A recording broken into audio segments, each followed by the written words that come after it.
Hola, ¿qué tal? Hermanos, estamos nuevamente aquí en desde mi oficina, listos para participar en este devocional de hoy domingo. Tengan bendiciones de parte del Señor.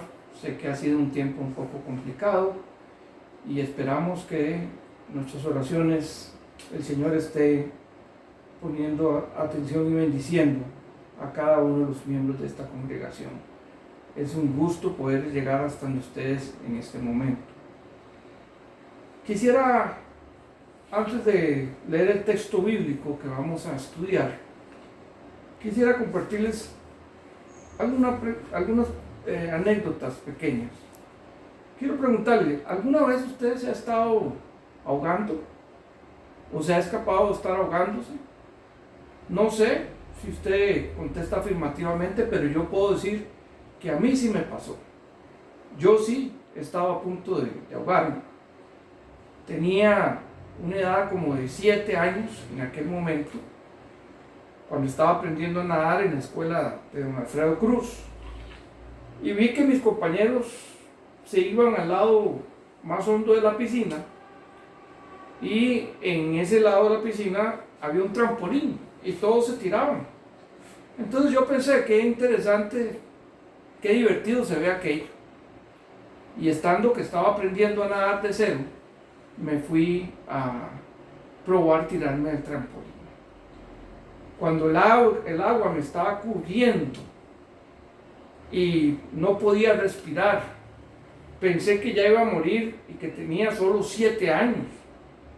De repente, cuando me estaba hundiendo, sentí una caña que me estaba golpeando cerca.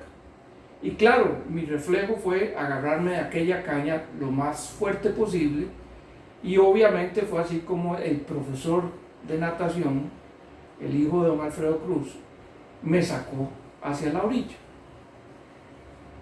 Por supuesto que en aquel tiempo, pues, como les digo, yo estaba aprendiendo a nadar. No sabía nadar. Estaba apenas comenzando. Luego me percaté que el profesor tenía varias cañas cerca de la piscina. Pues claro, él sabía que muchos novatos seguramente podían estar en peligro de ahogarse al no saber nadar.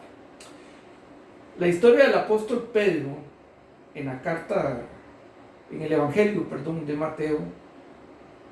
Mateo 14, 23, 32, nos dice algunas cosas muy interesantes. Si nosotros tomamos en cuenta, en esta historia que está en este versículo, que ya lo vamos a leer, tomamos en cuenta que Pedro era un pescador profesional. Su profesión era estar en el agua. Y por supuesto, todo pescador todo marinero debe saber también nadar de la mejor manera posible. Nos dice el texto así, Mateo 14, 23, 32. Lo leo para ustedes, hermanos. Despedida la multitud, subió al monte a orar aparte, y cuando llegó la noche, estaba allí solo, Jesús. Y ya la barca estaba en medio del mar, azotada por las olas, porque el viento era contrario. Mas a la 4ª vigilia de la noche, Jesús vino a ellos andando sobre el mar. Los discípulos, viéndole andar sobre el mar, se turbaron diciendo: ¡un fantasma! Y dieron voces de miedo. Pero enseguida Jesús les habló diciendo: tened ánimo, yo soy, no temáis. Entonces le respondió Pedro y le dijo: Señor, si eres tú, manda que yo vaya a ti sobre el agua. Y él dijo: ven. Y descendiendo Pedro de la barca, andaba sobre las aguas para ir a Jesús. Pero al ver el fuerte viento, tuvo miedo, y comenzando a hundirse, dio voces diciendo: Señor, sálvame. Al momento Jesús extendió la mano, asió de él y le dijo: hombre de poca fe, ¿por qué dudaste? Y cuando ellos subieron en la barca, se calmó el viento. Entonces los que estaban allí en la barca vinieron y le adoraron diciendo: verdaderamente eres Hijo de Dios. Vamos a elevar una oración al Señor. Padre, te damos gracias por este tiempo, por estos medios que tú nos das para poder correr, Señor, y poder estar juntos buscando de tu palabra y de tu voluntad. Bendice a cada uno de los hermanos de esta congregación Emanuel y a cada una de aquellas personas que estén viendo este video. En el nombre poderoso de Jesucristo, revélanos lo que tú quieres darnos de tu palabra el día de hoy. Gracias, Señor. Amén y amén.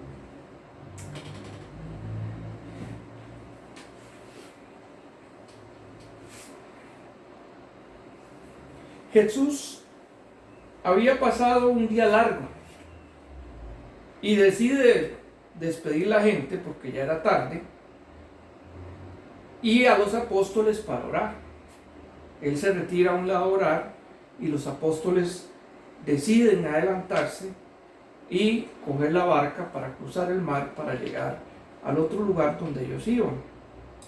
Así que el texto dice que ya era de madrugada cuando la barca estaba en medio prácticamente del mar, entre una costa y la otra, porque en realidad la palabra dice que estaba a muchos estadios de distancia de la costa, cuando el viento la estaba azotando.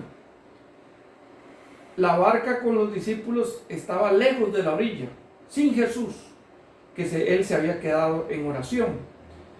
Esta barca tenía un viento contrario. Esto es lo que los marineros llaman sotavento, que es cuando ellos quieren una dirección y el viento fuerte los para, los frena o los envía hacia el otro lado. Acordémonos que aquí estamos hablando de barcas que funcionaban por medio de remos y por medio de velas. Obviamente la vela no podían usarla porque el viento era contrario para ellos. De repente los que estaban ahí en ese cuadro de lluvia y viento en medio del agua, ven una figura que se acercaba y empiezan a dar gritos de temor y empiezan a decir: es un fantasma, es un espectro, un fantasma. Hasta que Jesús los calma diciéndole que es Él el que viene a toparse con su gente. Pero vea qué interesante que aquí pareciera que en todo el cuadro que nos está presentando la Escritura, por la tormenta, la lluvia y el viento, queda la duda si realmente el que venía hacia ellos era Jesús, como él había dicho, o era un fantasma que estaba también haciéndose pasar por Jesús. Entonces Pedro es el que se adelanta a decir: bueno, Señor, si eres tú, si verdaderamente eres tú el maestro, manda a que yo vaya a ti en el agua. O sea, Pedro pide una prueba y se le concede esa prueba.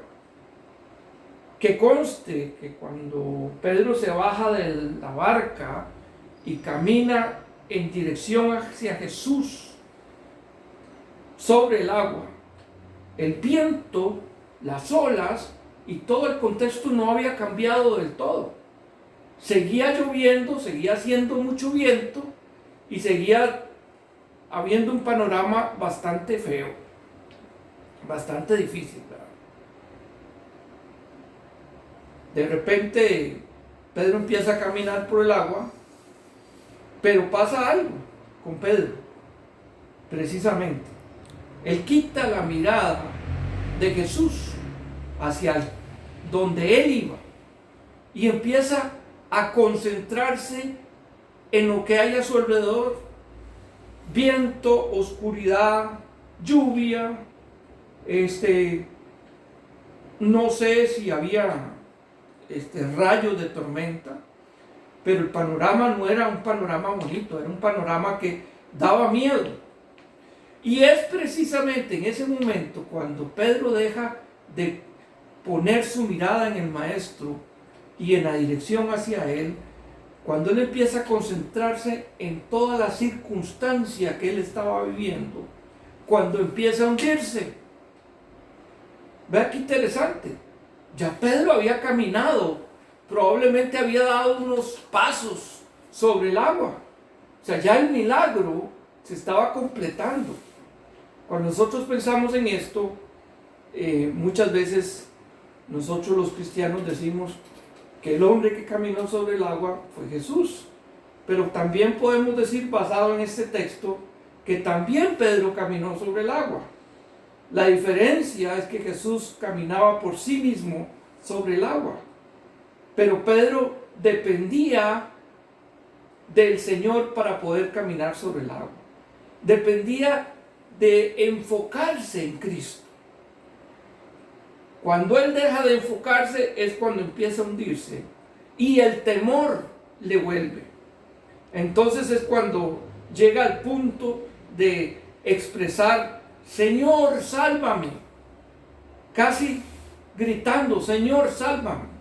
No dice la palabra hasta qué punto estaba llegándole el agua ya cuando él grita esto, pero es muy probable que ya tenía el agua cerca del cuello, ¿verdad? Y entonces dice la escritura que allí estaba Jesús listo para tenderle una mano, para jalarlo a la seguridad, para subirlo a la barca. No sin antes reclamarle a Pedro su poca fe. Porque él había pedido, él era el que había pedido que pudiera ir él ante el Señor. Y el Señor se lo había concedido. Ya el Señor le había permitido que él caminara hacia Jesús. Qué interesante es ver que cuando el Señor extiende su brazo y su mano de misericordia y hace a Pedro, lo toma por la mano, lo levanta y lo lleva hasta la seguridad de la barca.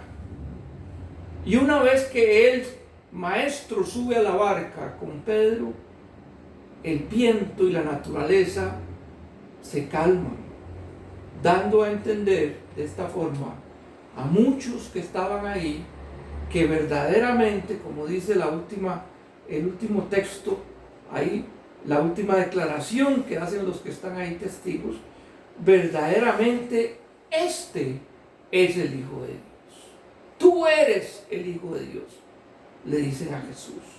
No solo le adoran, sino que también lo afirman con sus palabras, dando a entender que si estamos con Él, tenemos la seguridad y la tranquilidad de que Él va a buscar lo mejor para nosotros. En conclusión, amado hermano, hoy todos estamos en la misma barca de la tormenta. No solo usted o yo, o no solo Costa Rica, no solo un grupo de ricos o un grupo de pobres. Todos estamos en la misma barca que está siendo azotada por la tormenta. Es toda la humanidad, todos los países están en el mismo problema, viendo las tormentas.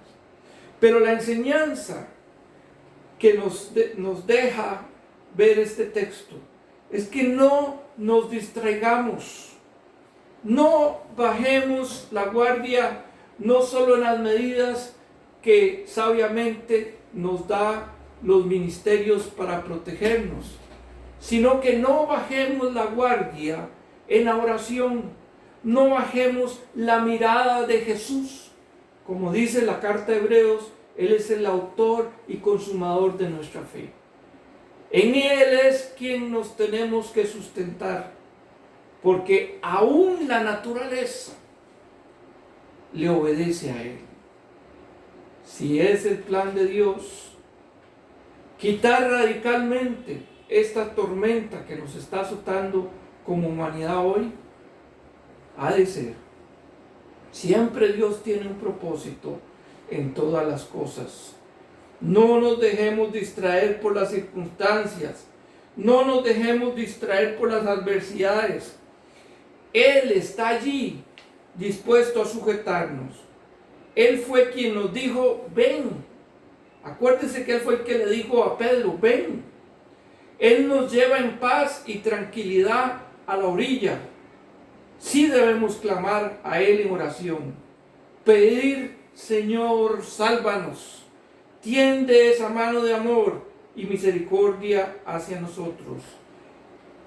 Él es el Hijo de Dios y Él nos ama, hermanos. Confiemos completamente en que Él tiene el control y que Él nos va a sacar adelante bendiciéndonos de una forma especial. Dios les esté bendiciendo, hermanos. Dios les bendiga. Amén. Oramos. Padre, te pido, Señor, que estés bendiciendo, Señor, a tus hijos. Bendice a cada uno de los hermanos de la iglesia Emanuel. Bendice a nuestras iglesias, porque tu iglesia prevalecerá siempre. En el nombre poderoso de Jesucristo, te damos las gracias, Señor, por tu presencia aquí con nosotros. En el nombre de Jesús. Gracias, Señor. Dios les bendiga. Dios les bendiga.